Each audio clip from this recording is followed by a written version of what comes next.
मान्य उप प्रधानमन्त्रीजी, परराष्ट्र मन्त्री र अरू सबै मान्य मन्त्रीजीहरू, मान्य सदस्यहरू, मुख्य सचिव, सचिवजी र सबै यहाँ उपस्थित पत्रकार साथीहरू,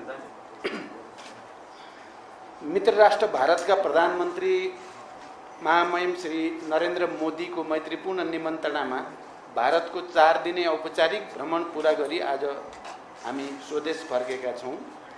भ्रमणका अवसरमा भएका द्विपक्षीय भेटघाट एवं कार्यक्रमहरूका बारेमा परराष्ट्र मन्त्रालय र नेपाली राजदूतावास नयाँ दिल्लीबाट जारी प्रेस विज्ञप्ति र भ्रमण दलमा रहेका सञ्चारकर्मी मित्रहरूबाट सम्प्रेषित समाचार मार्फत यहाँहरूलाई अवगत नै छ भन्ने म ठान्दछु। भ्रमणका दौरानमा भारतका महामहिम राष्ट्रपति श्रीमती द्रौपदी मुर्मू, उपराष्ट्रपति श्री जगदीप धनखडसँग मैले शिष्टाचार भेट गरेँ। भेटका क्रममा नेपाल भारत बीचको पुरानो र घनिष्ठ सम्बन्धलाई आगामी दिनमा अझ बलियो बनाउने बारे छलफल भए। भ्रमणको महत्त्वपूर्ण पक्षको रूपमा भारतीय प्रधानमन्त्री महामहिम श्री नरेन्द्र मोदीसँग नयाँ दिल्ली स्थित हैदराबाद हाउसमा भएको द्विपक्षीय भेटवार्ता रह्यो। सो अवसरमा नेपाल भारत सम्बन्धका विविध पक्षमा रहेको सहयोगात्मक सम्बन्धलाई अझ बलियो पार्ने बारे छलफल तथा विचारको आदान प्रदान गरियो। मेरो भ्रमणका अवसरमा भारतीय प्रधानमन्त्री र मैले देखाएका परियोजनाको भर्चुअल माध्यमबाट उद्घाटन र शिलान्यास गर्ने काम भयो। 1. कुर्था बिजलपुरा रेल मार्गको हस्तान्तरण। 2. भारतको जौबनीदेखि नेपालको विराटनगर कस्टम्स यार्डसम्म कार्गो रेल सेवाको सञ्चालन। भैरवा सुनौली स्थित एकीकृत जाँच चौकीको शिलान्यास। नेपालगञ्ज रूपेडिया स्थित एकीकृत जाँच चौकीको उद्घाटन। मोतिहारी अम्लेखगञ्ज पेट्रोलियम पाइपलाइनको दोस्रो चरणको निर्माण कार्यको शिलान्यास। बुटोल गोरखपुर 400 केबी अन्तर्देशीय प्रसारण लाइनको शिलान्यास। यसै भ्रमणका अवसरमा देखाएका 7वटा दस्तावेजमा हस्ताक्षर र आदान प्रदान भएको छ। 1. नेपाल भारत पारवहन सन्धि। 2. पेट्रोलियम पूर्वाधार निर्माण सम्बन्धी समझदारी पत्र। 3. दोधारा चाँदनीमा एकीकृत जाँच चौकी तथा सुक्खा बन्दरगाहको निर्माण सम्बन्धमा समझदारी पत्र। 4. फुकोट कर्णाली 480 मेगावाट जलविद्युत परियोजना विकास सम्बन्धी समझदारी पत्र। 5. तल्लो अरुण 669 मेगावाट जलविद्युत परियोजना सम्बन्धी परियोजना विकास सम्झौता। 6. नेपालको नेसनल क्लियरिङ हाउस लिमिटेड र भारतको national payment company India limited बीच सीमापार विद्युतीय भुक्तानी सम्बन्धी समझदारी पत्र। 7. नेपालको परराष्ट्र मामिला अध्ययन प्रतिष्ठान र भारतको सुषमा स्वराज विदेश सेवा सञ्चालन बीच समझदारी पत्र। 7. त्यसका अतिरिक्त व्यापार, पारवाहन, लगानी प्रवर्धन, ऊर्जा व्यापार तथा क्रस बोर्डर ट्रान्समिसन लाइन, सिंचाई, बाढी तथा डुबा नियन्त्रण, कृषि, सीमावार पर सम्पर्क कनेक्टिभिटी बढाउन रेलवे सेवा सञ्चालन कार्य, पुल निर्माण तथा एकीकृत जाँच चौकी एवं सुक्खा बन्दरगाह जस्ता पूर्वाधार निर्माण कार्य अगाडि बढाउने लगायतका विषयमा पनि गम्भीर छलफल भएको छ। भारतीय आन्तरिक जल यातायात सञ्जाल समेत प्रयोग गर्न सकिने र बल कार्गो समेत ढुवानी गर्न सकिने गरी परिमार्जन भएको एवं विगत 4 वर्षदेखि हुन नसकेको पारवहन सन्धि यसपटक सम्पन्न भएको छ। यो एउटा महत्त्वपूर्ण उपलब्धि हो भन्न सकिन्छ। हवाई सेवालाई थप सुरक्षित बनाउन नेपालले अर्को हवाई प्रवेश गर्ने मार्ग र गौतम बुद्ध अन्तर्राष्ट्रिय विमानस्थल सञ्चालनका लागि इन्स्ट्रुमेन्टल ल्यान्डिङ सिस्टम ILS सञ्चालन गर्ने प्रक्रिया सम्बन्धमा भारतीय पक्षको समझदारीका बारेमा समेत छलफल भएको छ। नेपालगञ्ज र भैरवाबाट नयाँ दिल्ली लगायतका भारतका अन्य सहरमा दुईतर्फी उडान गर्ने सम्बन्धमा सकारात्मक छलफल भएको छ। त्यसैगरी जलविद्युतका क्षेत्रमा सहकार्य गर्ने सम्बन्धमा समेत बलियो सहमति निर्माण भएको छ। विभिन्न जलविद्युत आयोजनामा भारतीय लगानी भित्र्याउने, द्विपक्षीय ऊर्जा व्यापारका लागि ट्रान्समिसन लाइन लगायतका संरचनाको निर्माण गर्ने तथा नेपालबाट भारततर्फ ऊर्जाको दीर्घकालीन व्यापारका लागि वैधानिक आधार सुनिश्चित गर्ने विषयमा पनि भ्रमणमा छलफल र महत्त्वपूर्ण सहमति भएको छ। खास गरी दीर्घकालीन ऊर्जा व्यापार र भारतीय भूमि हुँदै बङ्गलादेशसम्म नेपालबाट जलविद्युत निर्यातको सुरुवात गर्ने सैद्धान्तिक सहमति भई त्रिपक्षीय सम्झौताका लागि प्रक्रिया अगाडि बढाउने सहमति भएको छ। भारतका प्रधानमन्त्रीले आगामी 10 वर्षमा 10,000 मेगावाट जलविद्युत नेपालबाट आयात गर्ने भारतको लक्ष्य रहेको स्पष्ट पार्नु भएको छ। ऊर्जा व्यापार सम्बन्धी सम्झौता सबै हिस्साबाट सम्पन्न भएको र औपचारिकता मात्र बाँकी छ, जुन छिटै पुरा हुँदैछ। यो दीर्घकालीन महत्त्वको छ। 456 मेगावाट क्षमताको माथिल्लो तामाकोशी जलविद्युत आयोजनासहित थप 1200 मेगावाट क्षमताका आयोजनाबाट भारततर्फ जलविद्युत निर्यातका लागि प्रधानमन्त्री मोदीजीलाई मैले प्रष्ट शब्दमा अनुरोध गरेको छु।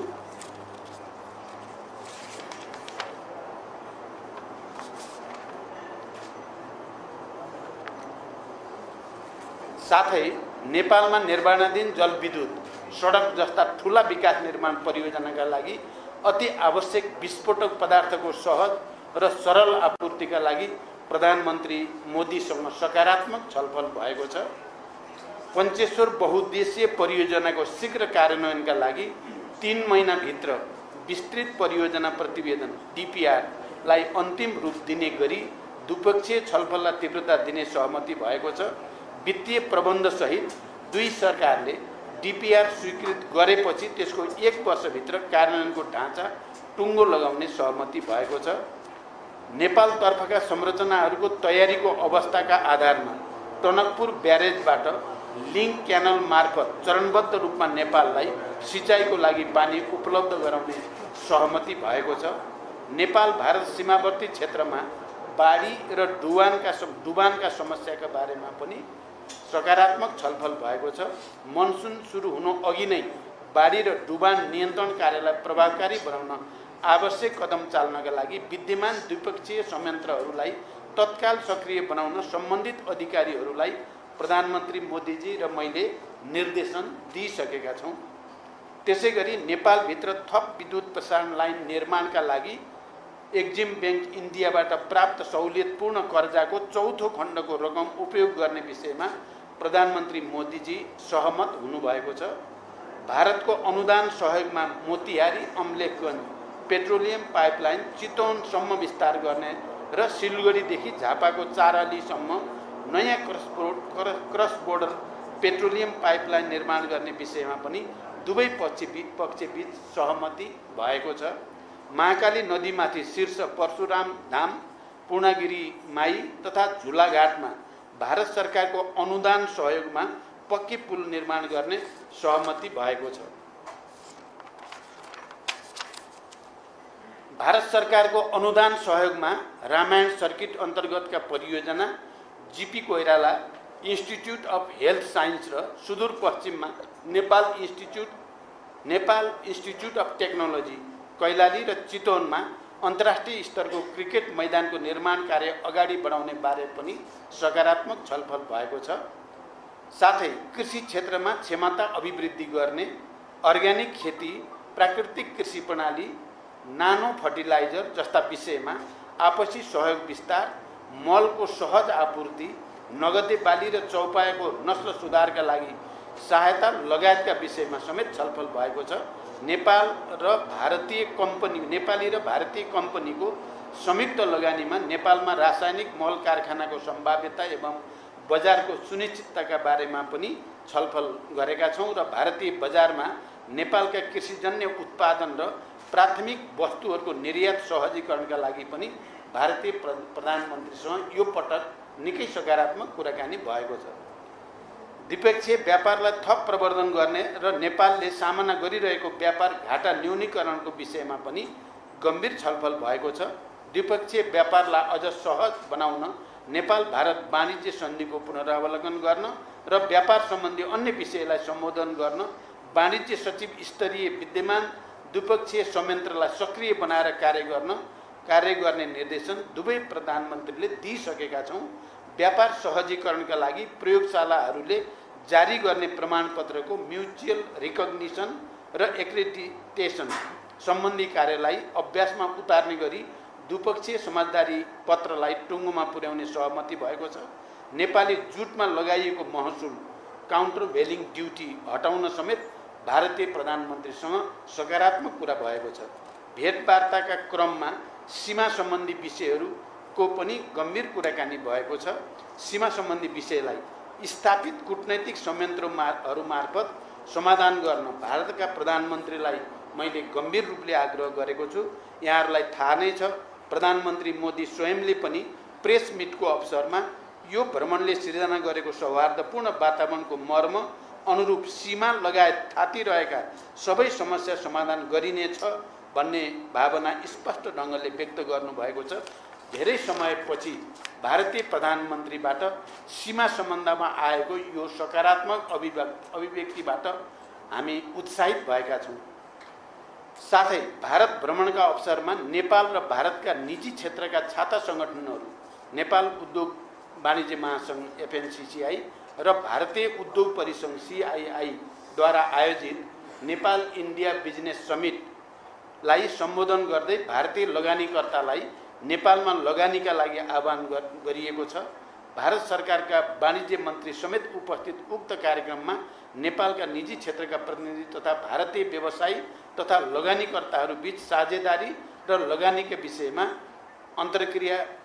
गम्भीर अन्तर्क्रिया समेत भएको छ। नयाँ दिल्लीको द्विपक्षीय भेटवार्ता र अन्य औपचारिक कार्यक्रमहरूको समापनपछि मैले भारतको मध्य प्रदेशको इन्दौर र सांस्कृतिक सहर उज्जैनको भ्रमण समेत हामीबाट गरिएको छ। इन्दौरमा स्वच्छ भारत अभियान अन्तर्गत सोलिड वेस्ट म्यानेजमेन्ट परियोजना र नेपालमा सूचना प्रविधिको विकासका क्षेत्रमा सहकार्य गर्ने सम्भावनालाई मध्यनजर गर्दै इन्दौर स्थित टाटा कन्सल्टिङ सर्भिसको पनि अवलोकन गरिएको छ। छोटो समयमै कम लगानीमा प्रभावकारी ढङ्गले सञ्चालित इन्दौरको सोलिड वेस्ट म्यानेजमेन्ट सम्बन्धी अनुभव हाम्रा लागि पनि धेरै महत्त्वपूर्ण रहेको हामीले महसुस गरेका छौँ। मैले भारतका प्रधानमन्त्री महामहिम नरेन्द्र मोदीजीलाई नेपाल भ्रमणको निम्ता दिएको छु र भारतका प्रधानमन्त्रीले आफूले सन् 2014, 2018 र 2022मा नेपालको भ्रमण गरेको स्मरण गर्दै नेपालको भ्रमणलाई ठुलो महत्त्व दिएको र उपयुक्त समयमा भ्रमण गर्ने बताउनु भएको छ। नेपाल र भारत बीच रहेको बहुआयामिक सम्बन्धलाई समानता र आपसी लाभका आधारमा थप मजबुत बनाउन यस भ्रमणले योगदान गरेको छ। भारतका प्रधानमन्त्री श्री नरेन्द्र मोदीसँग खुलस्त रूपमा कुराकानी भई विश्वासको वातावरण सिर्जना भएको छ भने थातिरहेका विषयलाई सम्बोधन गर्न सकिने विश्वासको राम्रो आधार तयार भएको छ। नयाँ आम निर्वाचन पश्चातको पहिलो विदेश भ्रमणको रूपमा रहेको यो भारत भ्रमण मैले विगतका भ्रमणभन्दा फरक पाएको छु। सारभूत रूपमा यो भ्रमण परिणाममुखी रहेको छ र भविष्यका लागि स्पष्ट मार्गदर्शन समेत गरेको छ। अन्त्यमा यस औपचारिक भ्रमणको अवधिमा भारत सरकारबाट प्राप्त आतिथ्यता एवं मध्य प्रदेश सरकार र जनताबाट प्राप्त न्यानो स्वागतका लागि भारतका प्रधानमन्त्री, भारत सरकार, मध्य प्रदेशका राज्यपाल, मुख्यमन्त्री एवं भारतीय जनताहरूप्रति हार्दिक धन्यवाद ज्ञापन गर्दछु। यस भ्रमणबारे समाचार सम्प्रेषण गर्नुहुने सबै सञ्चारकर्मी मित्रहरूलाई पनि म विशेष धन्यवाद ज्ञापन गर्दछु। धन्यवाद। प्रधानमन्त्रीज्यू, तपाईले भारत भ्रमणमा जानु अगाडि यो भ्रमण ऐतिहासिक हुन्छ र नयाँ चिज प्राप्त हुन्छ भनेर भन्नुभएको थियो। यो नयाँ चिज प्राप्त भयो कि भएन एउटा प्रश्न र अर्को प्रश्न, नेपाल र बङ्गलादेश जोड्ने बाटोको लागि नेपालको भूमि लिपुलेक, कालापानी, लिपियाधुरा त्यो साट्ने भन्ने विषयमा यो भ्रमणमा छलफल भयो कि भएन? प्रधानमन्त्री, भारतीय प्रधानमन्त्री मोदीले यो विषयलाई कसरी लिनुभयो?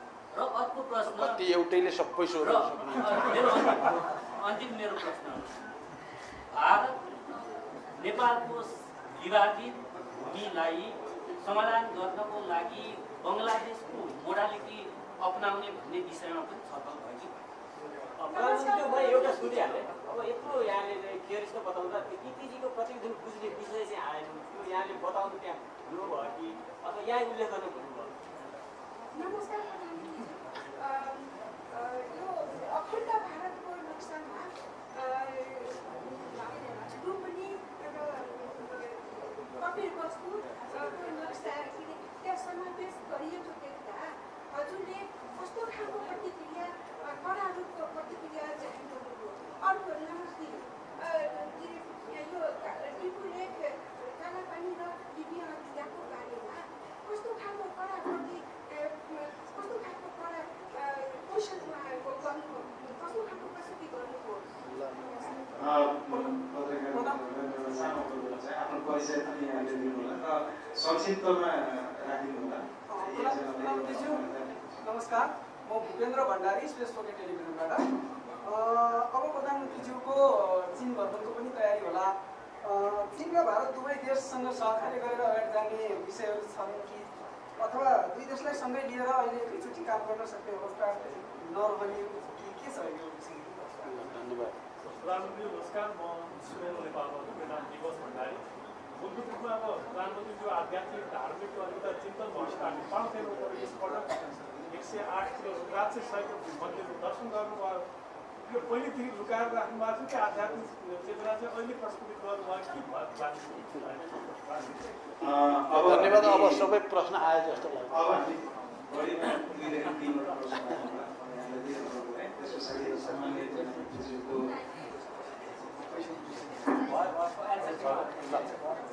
ल धन्यवाद पत्रकार साथीहरू। मूल कुरा तपाईँहरूले राखिदिइसक्नु भएको छ। धेरै जसो कुरा त मैले पहिल्यै भनि नै सकेको छु। पहिलो कुरा, यो भ्रमण चाहिँ मैले जे भनेर गएको थिएँ मूलभूत रूपमा मैले सोचेको कुराहरू पुरा भएको छ। केही महत्त्वपूर्ण दूरगामी समझदारी भएका छन्, सहमति भएका छन्। आफैमा त्यो महत्त्वपूर्ण सुरुवात हो। चाहे तपाईँ यो लङ टर्म पावर ट्रेड सम्बन्धी 10,000 मेगावाट 10 वर्षमा भन्ने कुरा हामी नेपालीहरूले सुरुदेखि नै त्यो राख्दै आएको कुरा थियो। यसपटक त्यसमा सहमति बन्यो र प्रधानमन्त्री मोदी आफैले सम्पन्न भएको घोषणा गर्नु, यो सहमति भएको घोषणा गर्नु एउटा महत्त्वपूर्ण छ। अर्को, सीमा सम्बन्धी कुरा हामी सबैको चिन्ता चासोको विषय हो। यो पटक खुलेर मैले प्रधानमन्त्रीजीसँग कुरा गर्दा खुलेर नै यसलाई समाधानको उपाय खोज्नै पर्छ, नत्र नेपाल भारत सम्बन्धलाई सहज बनाउन सकिँदैन भनेपछि उहाँले पनि ल समाधान खोजौँ, हामी तयार छौँ भन्ने एउटा सकारात्मक जवाब मलाई मात्रै दिनु भएन, प्रेस मिटमा तपाईँहरूले पनि सुन्नुभयो। सीमा समस्या लगायतका जे जति छन् थातिरहेका ती सबैको अब समाधान गर्ने प्रतिबद्धता सार्वजनिक रूपले व्यक्त भयो। त्यो आफैमा ठुलो कुरा छ। हामी सबैको चिन्ता र चासो, हामी खालि चाहिँ नकारात्मक र आलोचनात्मक मात्रै त होइनौँ नि, हामी त समस्याको समाधान खोजेका छौँ। समस्या समाधानको दृष्टिकोणले यो धेरै ठुलो कुरा भयो। अर्को, हामीले विद्युत सम्बन्धी चाहिँ व्यापारलाई भनौँ या विद्युत उत्पादनको कुरासँग पनि सम्बन्धित भएर भारत, नेपाल र बङ्गलादेशको त्रिपक्षीय समझदारी होस् भन्ने हाम्रो धेरै पहिलेदेखिको चाहना थियो। यो पटक त्यसमा सहमति भएको छ। यो पनि दीर्घकालीन महत्त्वकै कुरा हो। र अहिले चाहिँ अन्य अतिरिक्त धेरै कुरा भयो, तपाईँहरूले सुनिहाल्नुभयो, त्यसको मैले धेरै व्याख्या गर्नु परेन। अहिले हामीले धेरै पहिलेदेखि भन्दै आएको एयर रुटको कुरा, यो सिमरा मात्रै होइन, हामीलाई कम्तीमा 2-3टा एयर रुट चाहिन्छ भन्दै आएको हामीले अहिले लो अल्टिट्युडको नेपालगञ्जको चाहिँ गर्ने र हाई अल्टिट्युडको महेन्द्रनगर या नेपालगञ्जबाट तयारी गर्ने भन्ने समझदारी हुनु आफैमा एउटा चाहिँ सकारात्मक चाहिँ फड्को भनेर यसलाई बुझ्नुपर्ने हुन्छ। त्यसको साथै चाहिँ तपाईँको फर्टिलाइजर कम्पनी जोइन्ट भेन्चरमा स्थापना गर्ने सैद्धान्तिक सहमति र त्यसको निम्ति बजारको सुनिश्चितता गर्ने भन्ने कुरा पनि आफैमा धेरै महत्त्वपूर्ण कुराहरू हुन्। यसरी हेर्दा र मुख्य कुरा के भने विश्वासको जो सङ्कट जस्तो देखिन्थ्यो, यो पटकको भ्रमणले नेतृत्व लेभलमा एउटा राम्रो विश्वासको आधार बन्यो। तपाईँहरूले प्रेस चाहिँ मिटमा तपाईँहरूले प्रधानमन्त्री मोदीजीको मुखबाट पनि सुन्नुभयो, मेरो मुखबाट पनि सुन्नुभयो। अब मोदीजीले त हिमालयको उचाइसम्म पुर्याउनुपर्छ नेपाल भारत सम्बन्धमा भन्नेसम्मको शब्दको त्यहाँ प्रयोग भयो। र अनि उहाँले 2014मा नेपाल भ्रमण गर्दा पार्लियामेन्टमा बोल्दा जुन उत्साहको वातावरण थियो त्यसलाई स्मरण गर्दै त्यसलाई हिट भन्नुभएको थियो उहाँले। हिटको HIT को एउटा अर्थ थियो अहिले अब सुपर हिट गर्नुपर्छ भन्ने कुरा भित्रबाट पनि विश्वासको एउटा नयाँ वातावरण बन्दैछ भन्ने कुरालाई झल्काउँछ। चाहे त्यो रेलसँग सम्बन्धित कुरा होस्, चाहे तपाईँको चाहिँ अब अनुदानमा चाहिँ पुलहरू बनाउने कुराहरू होस्, या अनुदानमा सुक्खा बन्दरगाह बनाउने कुरा होस्, यो सबैले के अब माने एउटा चाहिँ के अरे टेक्निकल इन्स्टिट्युट स्थापना गर्नेसँग सम्बन्धित यी सबै कुराले के देखाउँछ भने नेपाल भारत सम्बन्ध 2019 देखि त अलिकति अप्ठ्यारो जस्तो भइरहेको सन्दर्भमा अहिले ट्रेड ट्रान्जिट ट्रिटी जो भयो, ट्रान्जिट ट्रिटी चाहिँ सम्पन्न हुनु पनि सानो नठान्नु होला। यो अब 25 वर्षको लागि हामी अब अलि सहज ढङ्गले व्यापार गर्ने कुरा, व्यापार घाटा हाम्रो चाहिँ त्यसलाई सहजीकरण गर्ने कुरा, कृषि उत्पादनलाई अहिले चाहिँ जति छलफल भयो धेरै हाम्रो छलफल हाम्रो यो व्यापार घाटा कम गर्न र हाम्रो नेपालमा कृषि उत्पादन वृद्धि गर्न, भन्सारमा सहजीकरण गर्ने बारेमा मेरो र प्रधानमन्त्री मोदीजीको बारेमा धेरै नै गम्भीर ढङ्गले र खुला मनले कुरा भयो। यो सबैले के देखाउँछ भने यो भ्रमण विगतको भन्दा फरक विश्वासको वातावरण मात्रै होइन परिणाममुखी पनि भएको छ। त्यहाँदेखि यसलाई हामी नेपालीहरूले पनि यो पहल भइरहेको र सकारात्मक परिणाम आउन लागेको बेलामा वातावरण बिगार्ने नकारात्मक धेरै कुरा गरेर नेपाललाई धेरै फाइदा छैन। अहिले तपाईँहरूले भने न EPG को कुरा हो, हामी सबैको चासोको विषय हो। अब मैले आफ्नो ढङ्गले कुरा नगरेको छैन, आफ्नो ढङ्गले कुरा गरेको छु, तर अहिले यो विषयलाई चाहिँ बढी उचालेर अब यो आर्थिक र द्विपक्षीय चाहिँ के अरे सहयोगको क्षेत्र विस्तारको जो परिणाममुखी वातावरण बनेको बिगार्नु उचित थिएन। हामीले जुन तरिकाले कुरा गर्नुपर्ने हो त्यो तरिकाले कुरा गरिएको छ। यति भनेपछि पत्रकार साथीहरू तपाईँहरू बुझ्नु होला कुरा चाहिँ। त्यसकारण यो भ्रमण फलदायी भएको छ। यसलाई अब हामी सबैले मिलेर चाहिँ जे सहमति समझदारी भएको छ त्यसलाई कार्यान्वयनमा लैजानु छ। कार्यान्वयन लैजान हामीले एउटा राम्रो वातावरण बनाउनु आवश्यक छ। अब मैले योभन्दा धेरै भन्न परेन, भ्रमण सफल म भन्दैछु। त्यसकारण भ्रमण विगतको भन्दा परिणाममुखी भएको छ, कामकाजी भएको छ। कामकाजी आर्थिक क्रियाकलापमा द्विपक्षीय सहयोगको क्षेत्रमा बढी केन्द्रित भएको छ र त्यसले राम्रो वातावरण बनेको छ। अब रह्यो तपाईँहरूले सोध्नुभयो फेरि उज्जैन, होइन उज्जैन गएर मैले चाहिँ के पहिलो लाएर नयाँ अवतार होइन, यो मेरै पुरै नै अवतार होइन, केही नयाँ ठान्न पर्दैन यसलाई। तपाईँहरूले म मुस्लिम कम्युनिटीको कार्यक्रममा गएर मुस्लिम टोपी लाएर मुस्लिम भएको देख्नु भएको थियो छैन? देख्नु भएको छ नि तपाईँहरूले? म धेरैचोटि गएको छु नि मद्रा इच्छाहरूमा, मुस्लिमको चाहिँ उसमा के क्रिस्चियनको गिर्जाघरमा गएर मैले चाहिँ के अरे मन्त्र उनीहरूको हुन्छ नि त्यो जप्दाखेरि म बसेर चाहिँ गरेको कति फोटा तपाईँहरू छन् कि छैन?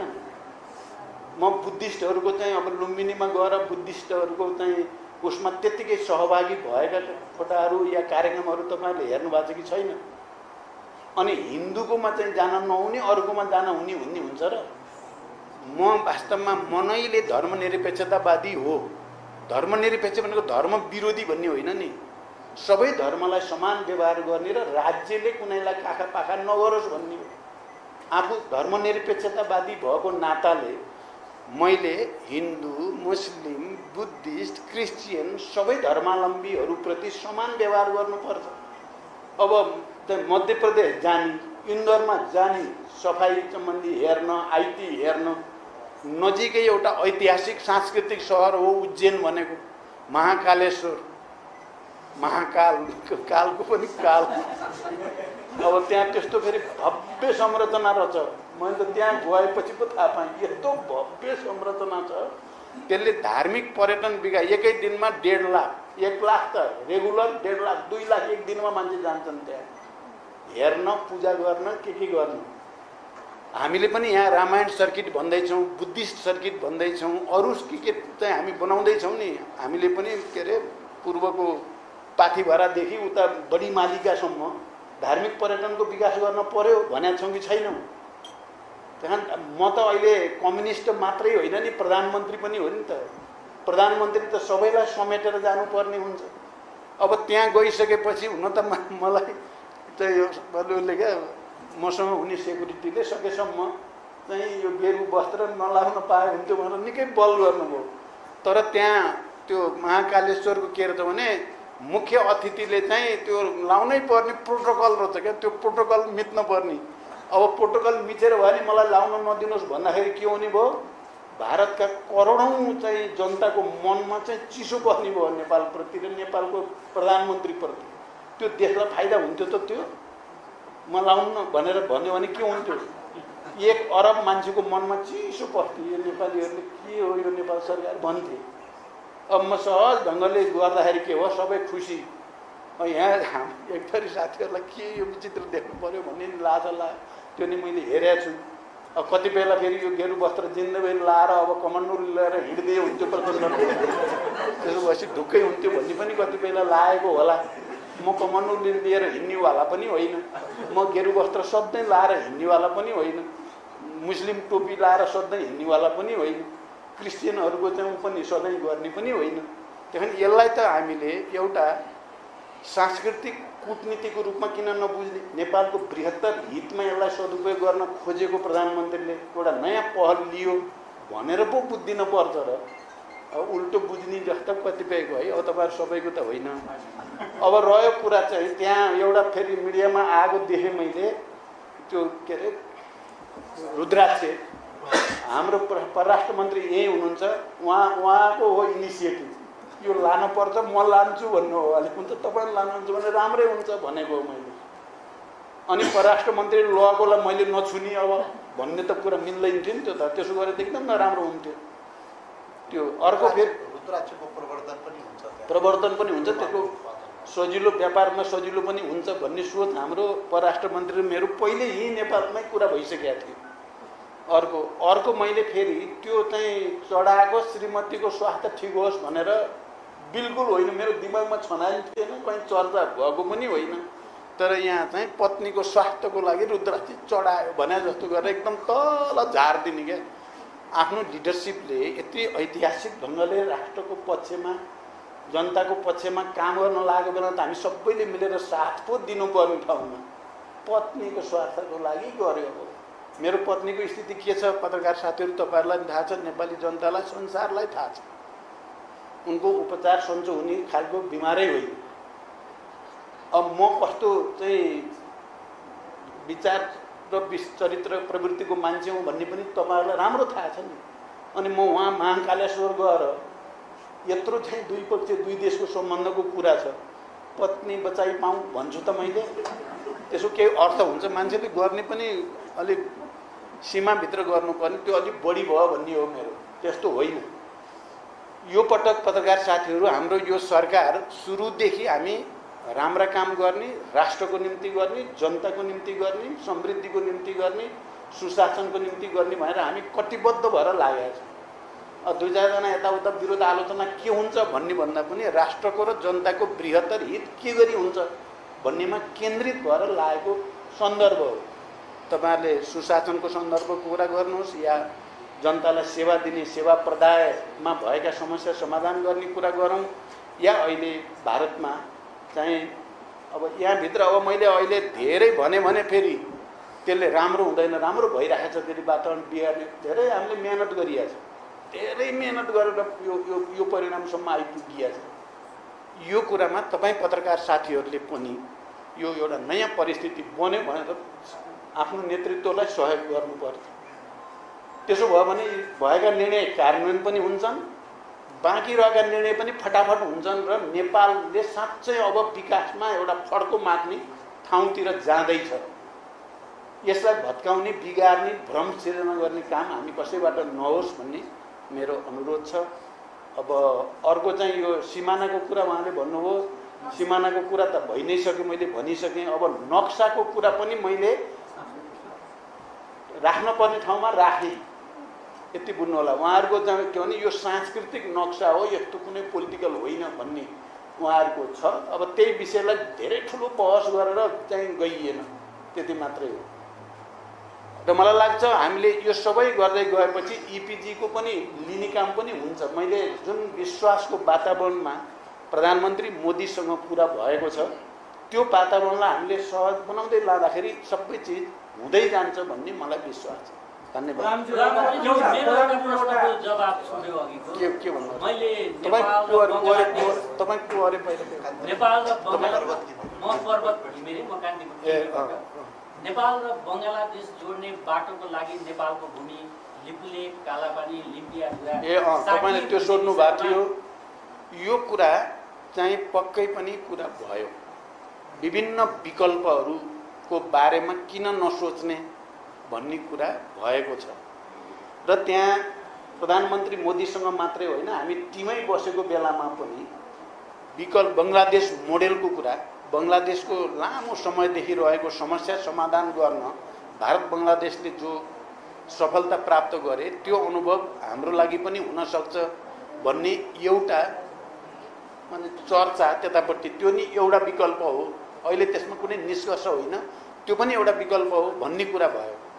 अर्को तपाईँले भने जस्तै चाहिँ हामीलाई बङ्गलादेश जाने बाटो दिने कुरा पनि एउटा विकल्प। नेपालका विज्ञहरूले भन्ने पनि राख्नु भएको छ, हामीलाई बङ्गलादेश जाने बाटो त्यही जमिन बराबर दिने हो भने त सजिलै हल हुन्छ भन्ने चाहिँ नेपाली विज्ञहरूको लगातारको भनाइ छ। त्यो पनि एउटा विकल्प हो। अब एउटा विकल्प त हामीले जो तथ्याङ्क ऐतिहासिक तथ्यको आधारमा हाम्रो भूमि भनेर हामीले चाहिँ दाबी गरिरहेका छौँ। दाबी मात्रै होइन, त्यो हाम्रो भूमि नै हो। त्यो भूमि सर्लको फिर्ता गरे सबभन्दा राम्रो। अथवा त्यो चाहिँ यदि स्ट्रेटेजिकल्ली चाहिँ केही संवेदनशीलता हो भने अरू विकल्पहरू पनि हुन सक्छन् भन्ने बारेमा छलफल भएकै कारणले मैले बुझेसम्म मोदीजी चाहिँ अलिक उत्साहितै भएर ल सिमानाको समस्या नै हल गर्ने भनेर मैले भन्दा पहिला बोल्नु भयो। यो सकारात्मक भएको छ, यसलाई पनि सकारात्मक रूपले लिनु। अघिको एउटा प्रश्न जुन अब चीन भ्रमणको तयारी होला, अब त्यसको विषयमा अब यो भारत र चीनलाई अहिले धेरै नजोडौँ भन्छु म। अहिले भारत भ्रमण भयो, सफलतापूर्वक सम्पन्न भयो, विगतको भन्दा राम्रो भएको छ। अब चीनको फेरि अलगै प्रसङ्ग हुन्छ। चीनको अहिले भ्रमणको कुनै मिति टुङ्गो केही नै लागेको छैन। बुवा फोरममा उहाँहरूले बोलाउनु भएको थियो, पछि फेरि चिनिया दूतावासबाट नै यहाँ राष्ट्रपतिको चुनाव, उपराष्ट्रपतिको चुनाव, अरू यहाँको चाहिँ अरू तयारीको चटारो देखेपछि उहाँहरूले नै खोइ बुवामा त जान सम्भव होला जस्तो देखिएन भनेपछि ठिकै छ पछि गरौँला भन्ने भएको हो। अहिले कुनै तोकिएको स्थिति छैन। ल धन्यवाद।